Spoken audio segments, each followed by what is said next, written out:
about to be 2025. And what has worked for you this year may not work for you in 2025.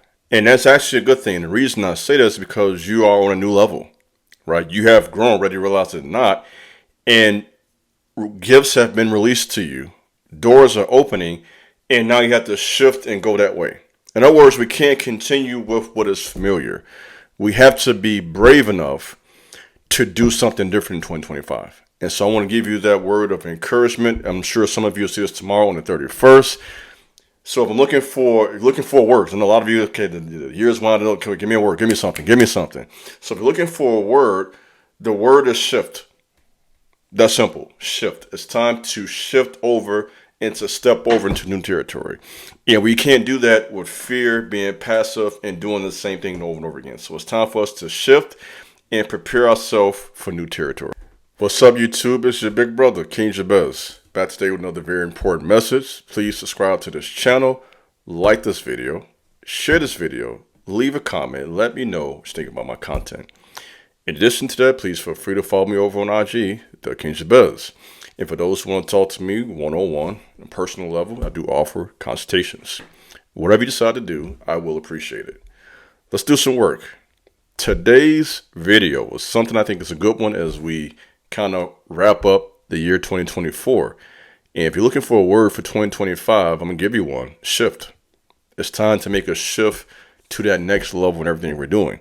And a part of making that shift, and one of the themes of my content probably the entire time I've done content on YouTube, is giving you warnings and insight as to how to deal with your enemies, because your ability to do this or lack thereof will determine how successful you will be in life. And so with that being said, I think I gave this video the title, Passing the Humiliation Ritual Attracts Destiny Swappers. What do you mean by that, right? Because if I heard something like that, if this was me, okay, what does that mean? There are people out here who want to be you. Now, let me start with the positive first. Before I break down why this is a negative thing, not the want to be you part. That's we'll explain that. That's influence. Okay, there's a difference between influence and someone who's trying to push you out the way and be you. Two different things, right? So let's discuss the positive first. If you have someone who is out here in life looking for guidance, I think back to my life, because today is a special day for me. I won't go into all the details, but December 30th is a very special day for me. And I started not even do a video day because I was kind of focusing on myself today, to be honest. Reflection, thinking. It's a very personal day, right? And it's something I can't really discuss in the context of the video.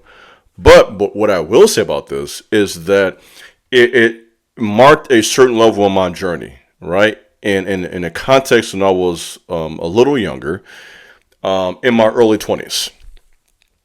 And I was at a place then where I was looking for guidance, like most 20-somethings. Nothing wrong with that, by the way. You should be. If you're 20-something, you should be looking to get some guidance. And mentors, insight. So I had mentors my entire 20s, that entire decade. I had someone who I met with, sometimes on a weekly basis, sometimes monthly basis. I consistently had older men, in particular, somebody who was older than me. And then once my mom age, it's not a mentor, it's just a friend. And I had those two, by the way, because I was on the basketball team. I played college basketball for 4 years. Well, actually 5, 1 year unofficial, but 4 years technically speaking. And so of course I had peers. So it's nothing wrong with having peers too. So I had my peers, and I think that's what it means, in my opinion, now to have true accountability. Now I'm just throwing something out there. Now I'm all the way off topic now. Let me just drop that teaching real quick.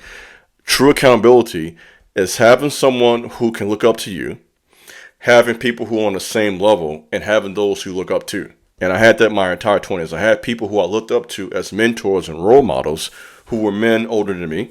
I had people who I could look at as mutuals, like people who went to school with me, played basketball with me, were kind of on the same level. And that was that mutual accountability that all young men need as well. You need your peers, because there's certain level of influence that I can't give you because I'm not your peer. And then there's certain lessons I can give you because of that, right? That's just the way that works. And so a young man, young woman for that matter, needs someone who they can look to for leadership. And then you got to have people your own age who are your peers who can give you that mutual encouragement because you really understand each other because you're on that same level right now. And then you have others who are a little younger than you they could look up to you. And so in my case at that time, it was the high schoolers.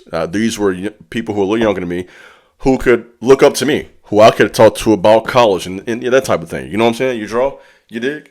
So you got to have the mutual accountability. That's not what we're talking about today. That's not being a destiny swapper. A destiny swapper is someone who literally wants to be you. This is an individual who tries to get you out of the way. Do you hear me? They are dangerous. And they will literally try to be you. They will watch what you do and copy it almost verbatim. They will take stuff right from you. You know, and as soon as you get out your mouth, they right there, boy. It's like some demon jumping them. They hop right on there, whatever they got going on, and right to what you're doing.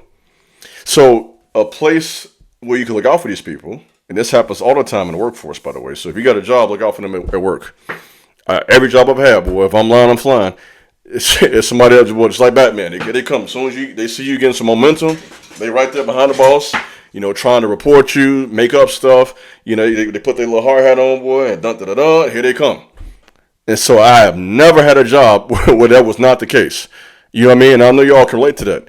When you're making money and the boss like you start getting those raises, they start hating, they start looking at you, trying to copy, watching your steps, trying to find any type of loophole to kind of come in. You draw? This happens a lot in the workforce. This will also happen in the area of personal relationships. That's why I keep my relationship very personal. I've been with my woman for a long time, right? Long-term commitment.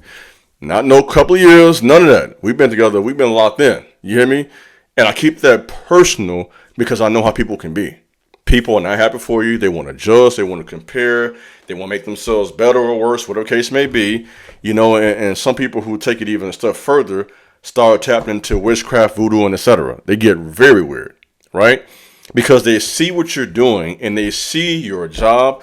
They see your relationship. They see your platform, for those of you who create content, as a threat to who they are.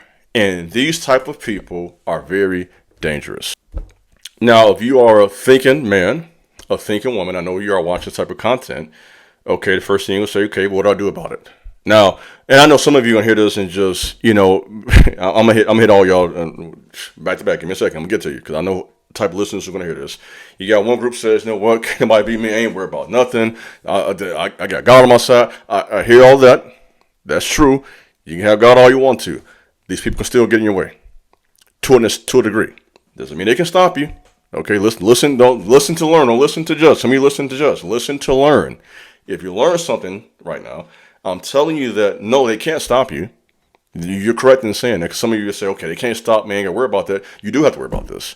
Because if you're on this certain path, these people can put some traps there that you can fall into if you're not discerning. So if you are, for lack of a better word, too arrogant to receive this message, you're going to fall into some of their traps. Because you think that can't happen to me. Yes, it can.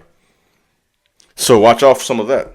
But I will say this. What you can do, and this reminds me of something Prince said. I love Prince, as you know, one of the best artists of all time.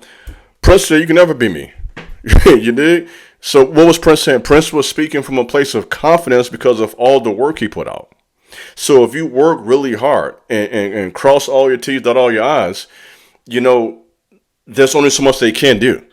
In other words, you get to a point where you develop yourself and you evolve so much that there's really nothing they can do at this point to even begin to get in your way, right? So what we're saying, get to a point where we're growing so much and we're developing ourselves, we go higher and higher to where they can't reach you. If they're still right here with you, you still need to go higher. That's my philosophy. I tell myself, if a person shot at me like that, if they're too close, that means I'm not high enough. Come on, let's tap in. Come on. If they're that close, I'm not high enough yet. Let me go higher. So this is a word for you. When people begin to do this, that's your sign to evolve some more. That's your sign to grow and go higher so they can't compete. That's your sign to go within, deeper into your meditations, deeper into your personal journal, deeper into your prayer life. Let's put that out there too. And of course, the obvious, deeper into your craft, whatever that may be. Because you can pray and meditate and journal all you want to, but at the end of the day, you and I have to do whatever is necessary to become the best version of ourselves and what it is that we're doing. So whatever skill you may have, your relationship, protecting that, guarding that, fostering a place where that's going to be healthy and grow. That's something that speaks for itself. And I know this is something that is so relevant because I did the same video over on my other accounts. And I read hundreds of comments of people who said, man, I went through this with my sister. So know what I'm talking about, not just talking, just talk. I went through this with my sister. I went through this with a coworker. Man, I have somebody online who's doing everything I do. I have a friend who I thought was a friend. And so there are men and women who have read their comments by the hundreds who I know for a fact have been through exactly what I'm talking about. People who are trying to be them. And people like that, they can start really acting odd, to say the least. It can become strange, where they're trying to now act like you got a problem. For those who are going through this, again, just be, at the end of the day, just be strong, right? Continue to do the right thing. If you stay consistent and live your life based on principles that are important to you, putting in the work day by day, continue to build and to go forward, you will be successful long term. And so what I believe about people like this, if they're trying to be you, you've already excelled. And so what you have to do now is evolve and take it a step higher and go higher and higher and higher to a place now where you are advanced in everything that you're doing. And so this can be a headache. This will really get on your nerves. It will be aggravating. But what it is, and what my experience has been with this, is that it is a challenge to improve yourself. It is a challenge to get smarter. It is a challenge to read more. It is a challenge to do more. It is a challenge to put in more work and to evolve and to grow and to develop self till you get to a place where they can't get close to you. But it's also a message about increasing your discernment too. So this is very multifaceted. You got to be very discerning, because when you lack discernment, these people can hurt you through sabotage. They can hurt you through the gossip. They can hurt you through, a number of vices that people use to get into the ways of others. Witchcraft is one, by the way. They'll tap right into that too. This is what I know about it. They'll tap right into that because, again, what's the objective of witchcraft? To control. That's the main objective. It happens through intimidation, domination, manipulation, but the main goal is to control. And so when people want to swap destinies with you, they want to control you. And they want to, more important than that, they want to control how the people see you, right? That's one of the biggest problems. It's not so much how they see you, but they can see how other people see you. And they don't like that others respect the person who they despise. So that's what I got for you today in this video. Thanks for listening. God bless. Peace.